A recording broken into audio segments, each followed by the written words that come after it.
Well, I'm really excited to be here today with another one of my favorite people. I feel so lucky I get to do the podcast and talk to some favorite people. And this is Joel Chen, who is our president of BYU MS Singapore. Now, I want to just tell you a fact about Joel that a lot of people don't know is Joel's originally from Taiwan, but lives in Singapore. So, Joel, maybe you can tell us a little bit about your journey going from Taiwan to Singapore and a bit about your journey to become president of the BYU Management Society there. Yeah, thank you. Yes, indeed. I have moved from Taiwan since 2008, so it was a great journey for me. Though in the beginning, moving my whole family with 4 children overseas is a big decision. Yeah, we made a decision together with as a family together back in Taiwan. So that's the way we should go. Then I'm here. Back in 2008, that was a big move. While my children were really young, the oldest one was only 5 years old. Yeah. So, and the youngest one was just 1 month. So I want to ask a question. How is their Chinese if they have been through the Singapore school system? Can they read and write good Chinese now, or is their Chinese suffered a bit? Yeah, good. So because we mainly speak in Chinese in our home, so they can converse in Chinese perfectly. But writing will be somehow challenged for my younger kids, especially for those who have never taken any study back in Taiwan. So writing will be a bit challenging, but they are managing it well, I think. So in Singapore, though, there are 70% of the people are Chinese.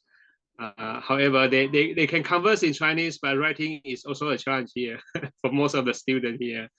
Yeah, but I think it's with a mixed culture here in Singapore really help people to feel belonging here. Meaning whether you are coming from Western, you are in Asia, from different countries, different culture. I think this is really helping everyone to develop what they have and what they can belong to here in the country. Yeah. So that's sort of interesting. Like, I'm just going to that for a minute. So you're a Taiwanese that's living in Singapore, that's raising your family in Singapore, and that you feel. So are you? I guess this is the question. Like, do you feel more Singaporean now, or do you feel more Taiwanese? You know, because it seems like Singapore is this great melting pot of all these cultures and flavors and people from all over the world. I have to say. I'm about 50-50. I was literally grown up in Taiwan for my almost 30 years of life. Then last 16 years, I have been staying in Singapore. So it gave me a different view and perspective about how worlds are moving towards, as well as giving me opportunity and different insights that I did not get a chance to enjoy and learn when I was back in Taiwan. So really, I'm in my heart, I still have a part of the Taiwanese behavior, source, and everything. But when it comes to life, dealing with business and work, I would say I have been trained well in Singapore.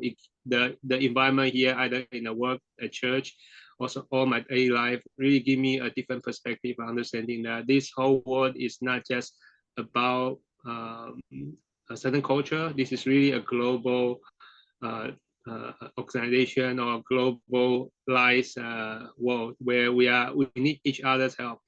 Yeah. So in Singapore, you will see all kinds of people from all kinds of continent as well as races and language. So it really gives us a good understanding of, regardless where we are coming from and regardless our background, we need each other to be able to help, to be able to really improve ourselves and our life. I think that's great because it's, you know, it shows those that are maybe at, you know, the BYU schools now that, hey, you can come back to the Asia and make your life here. Yeah. So why don't you tell us a little bit about like your journey in becoming, you know, the management society. So you are not a BYU graduate, as I understand, right? Did you graduate in Taiwan or? Yeah, I actually my all my school study were all back in Taiwan. I have never gone overseas to study in any foreign country. Yeah, not at all. My encounter with BYU MS, it was interesting. So after I moved to Singapore, I still have contact with the local leaders there in Taiwan. So Philip Ho previously was driving the BYU MS in Taiwan. So he was one of my first state president when I was young in Taiwan. So one day he pinged me saying, "Hey Joe, with your years of experience in Singapore, I would like to invite you as a speaker in one of the Taiwan conferences." So I happily accepted because I think one thing is I want to share good insights of what I have learned after moving to Singapore, as well as encouraging people in Taiwan to have different understanding or have an understanding better in the region, even in the world, how things are moving. So that's my first encounter with BYU. So that was Philip Ho, who's the president of BYU MS Taiwan. Yeah. Yes. Yes. Okay. Yes. Great. Yeah.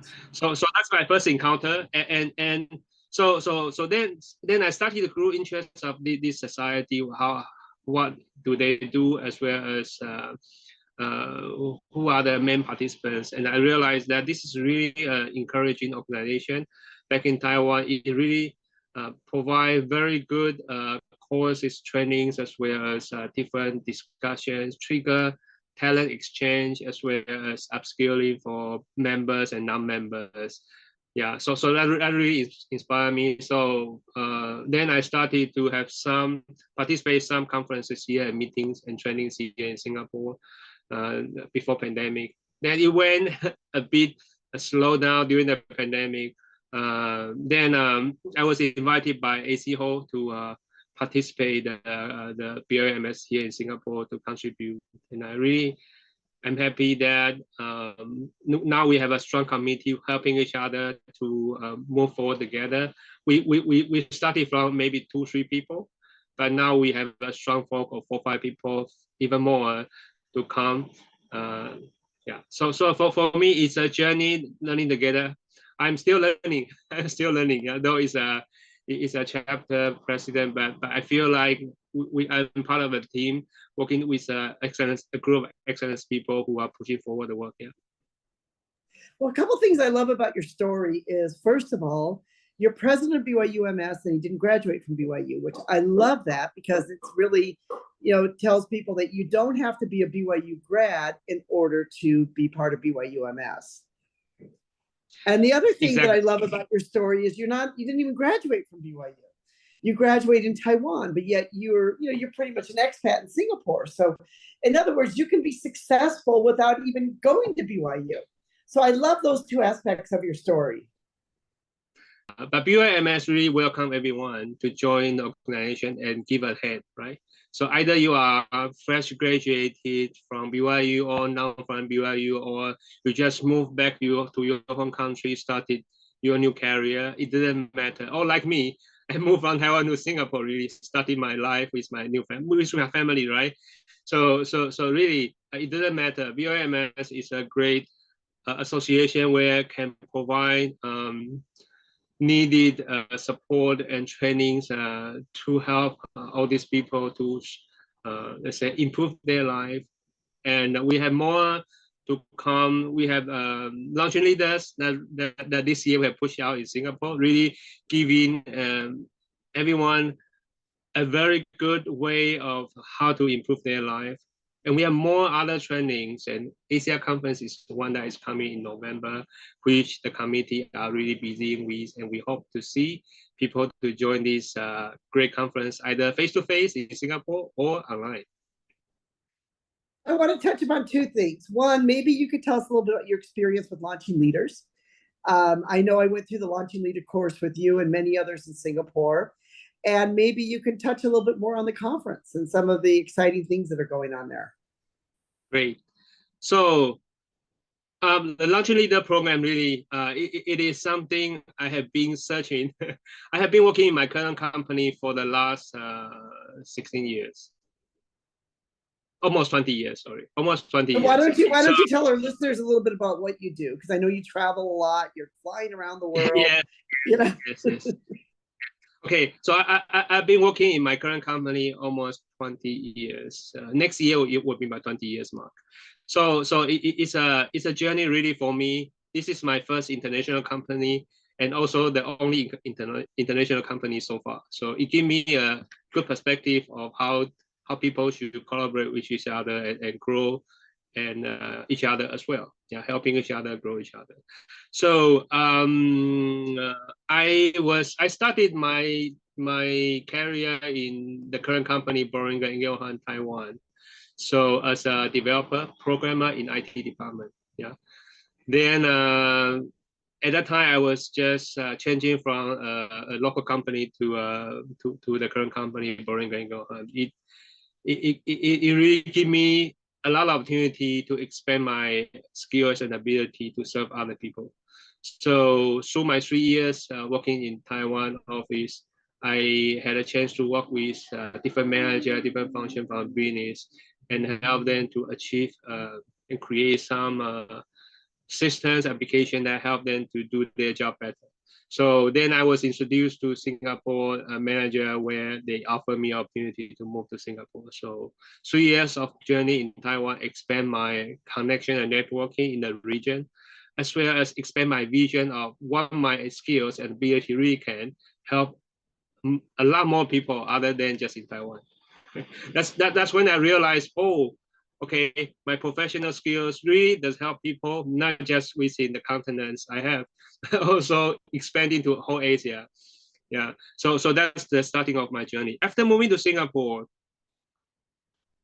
I was offered a consultant role, IT consultant role that is helping out roll out global solution in the region. So I had to travel mainly China, Korea, and Japan in the very beginning to coordinate global projects. So, and that was when I started to learn about how business are doing their work in the daily business. And with those experiences, I'm able to convert and also explain and help the business to onboard it on our global solutions, harmonize the process and all that. So my first few years of Singapore are really busy with all the global projects. Then I was assigned to take up global responsibility to train and roll out global solutions with my team in Asia. Yeah, so that's where my journey kicked off in the global role. Now I'm leading a team of 15 people globally. And this team member are mainly in Philippines, Spain, as well as Argentina. Yeah, with my experiences as service here in the company as well as at church, that really helped me to understand how to really manage people and work with team members together to push forward things. Though we are coming from different background, like I mentioned, my team member are in Philippines, are in Spain, are in Argentina. I don't speak their language, but you know, with church services, the church that really helped me to understand how can I help work together as a team. Yeah, so and encourage them in their career growth as well as working together for, you know, company objective to improve and achieve the goals. So that's my journey. And coming back to your question on the conference. So this year yes, and maybe you can touch too about how you mentioned a few things about launching leaders, and you thought launching leaders was good because it fit into your role, right? Yeah, the conference yes. launching. Yes, thank you. So launching leaders, coming back to that. So in my nearly 20 years of service in the current company, Boehringer Ingelheim, we regularly have some kind of new people coming in, right? So one of the things is a pity that for the new joiner is they usually don't get much guidance in terms of their potential career development and growth in the company. Yeah. So we have basic onboarding, but this is really just a process. Yeah. We are for those who really are eager to learn from the other people, they will be very proactive and reaching out to find mentors and all that. Yeah, but this is not applicable for everyone because so most of the people are okay. I joined a new company. I only need to focus on what I'm doing now, which is good. But for the long-term development in our careers, this really takes some process to take off to a new level. So launch leader really completes my ideas that I really think we should utilize experienced people's coaching to our new joiners to help them to grow. Launch leader really give me a really thoughtful process to prepare someone to be ready and reaching out to mentors that they are interested to upskill themselves or give them insights of how to grow their career further. Yeah. That's great. That's great. And so why don't you touch on now a little bit of the conference? Yes, good. This year, the theme of the conference is embracing change. So we have been discussing about the thing here and what are we seeing, right? The trend in the world with you hear all kinds of different challenges, be it war, be it economy, be it cultural barriers, or conflict between different continents and countries. These are all happening now every day. Yeah. So then this thing came to our mind that how do we manage our life through this changing world, right? So we are with this thing we are inviting speakers from BYU as well as speakers from those experts in the business, in the companies, locally as well as from international organization and association to come and speak about what they, with their expertise experiences, how can we manage this topic? And the conference will be focusing on a different group of people. Either you are new graduate, either you want to start a new business, or you are a mother who are now working and help raising your children. How do you upskill yourself and help your family, yourself, and your other people to be able to manage everything, all different kind of challenges in their life. I love that because it's not just one group, there's several groups. And also in Singapore, you have a lot of retirees. So part of it is how do you manage change in your life for the next phase of your life? You're now retired, and how do you manage the next 20 years or so of your life? So I love the fact that this conference touches on many different age groups and many groups of people. Exactly. And also being in Singapore, this country really are setting the goal from the government to embrace technology as well as AI, right? So this will be our future in 5 to 10 years. And this is also part of the source and topic that we want to address in the conference as well. Whether you want to or not, this is what I say to people, whether you agree or not, change is coming. AI is coming. And so, you have a choice. You can either fight it and be left behind, or you can embrace it and be ahead. And so I think that's kind of the theme of what the conference is about. How do we embrace the change so people can become ahead in their lives? I want to share a little bit experiences about my father. So my father is now at his 77, 78, right? So wow. So he still lives in Taiwan. So I remember like 10 or plus years ago, he was still using his traditional functional phone, not a smartphone. So and this is very basic. You can only make calls, send SMS. That's all, nothing else. Maybe listen to music a little bit. So about 7, 8 years ago, I was conversing with him, saying, "Hey, there are new tools as a smartphone, right? So with this tool, you can connect to your granddaughter and grandson much easier, yeah, over You know, between Taiwan and Singapore is a distance of 4 hours plus flights. But with technology, there's no barrier.